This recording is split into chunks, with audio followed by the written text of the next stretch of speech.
Okay, so hello guys. So today I've decided to make this video about all things prescribing.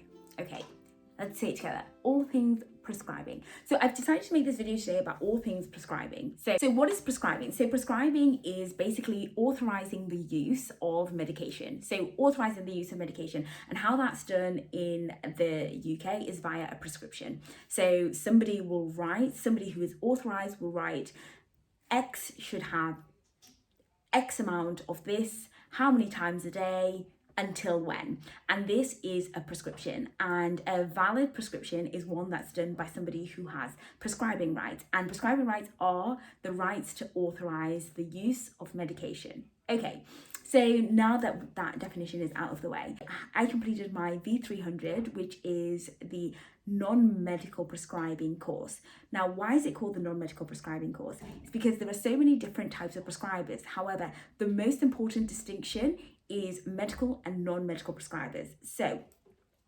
historically, and how most people imagine it is, doctors were the only people who were able to authorize the use of medication. At some point, they were the only people who could administer medication, and then it got a little bit too much for them. So then registered nurses were able to administer medication. But then, as I would say, aging population, increased demand, increased health needs, the workforce now, in order to meet all these needs to be upskilled.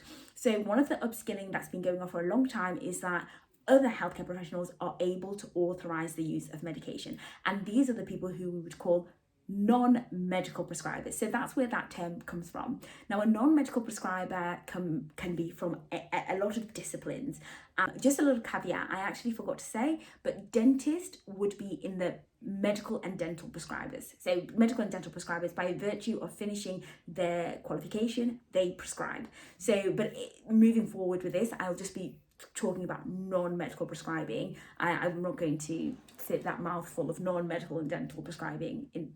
I'm not going to do that. So non-medical prescribers come from lots of different disciplines. So the most famous, and I think the very first one, was nurse non-medical prescribers. So I'm a nurse non-medical prescriber, and what that means is I'm a nurse, I'm not a medic, and I can prescribe medication.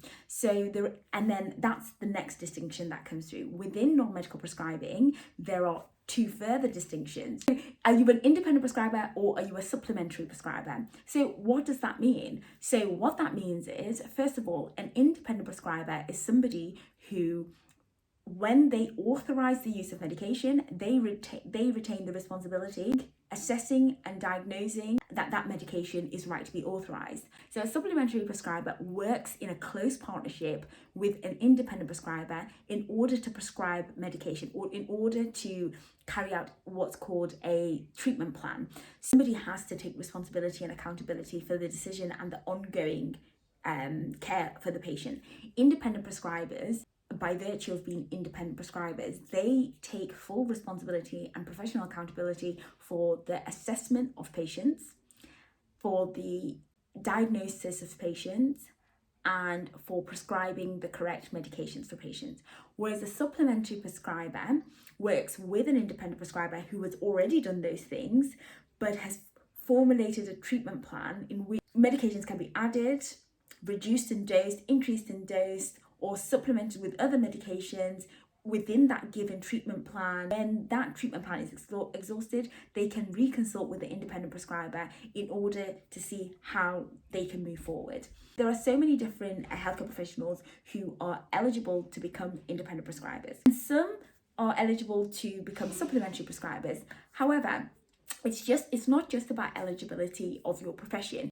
Usually, to become an independent prescriber, you should already be doing a role where you are responsible for assessing patients, making diagnoses, and suggesting treatment plans.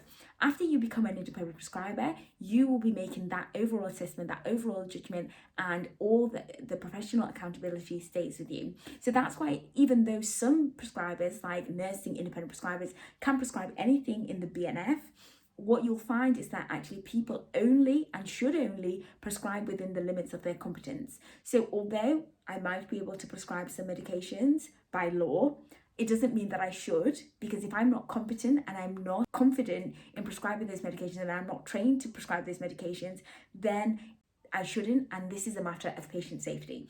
And so how do you become a prescriber? So if you are not a medic and you're in one of these groups whose the profession is eligible, first of all, you have to do what's called an assessment module.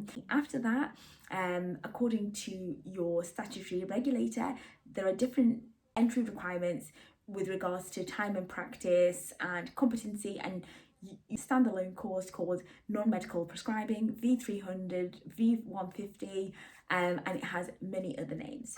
So yeah, I hope that was useful, and if you liked and you want to see some more of my content, please make sure you subscribe. Follow me on Instagram, feel free to DM me, although I have been known to take 30 working days to reply, but I do always reply. So yeah, thank you.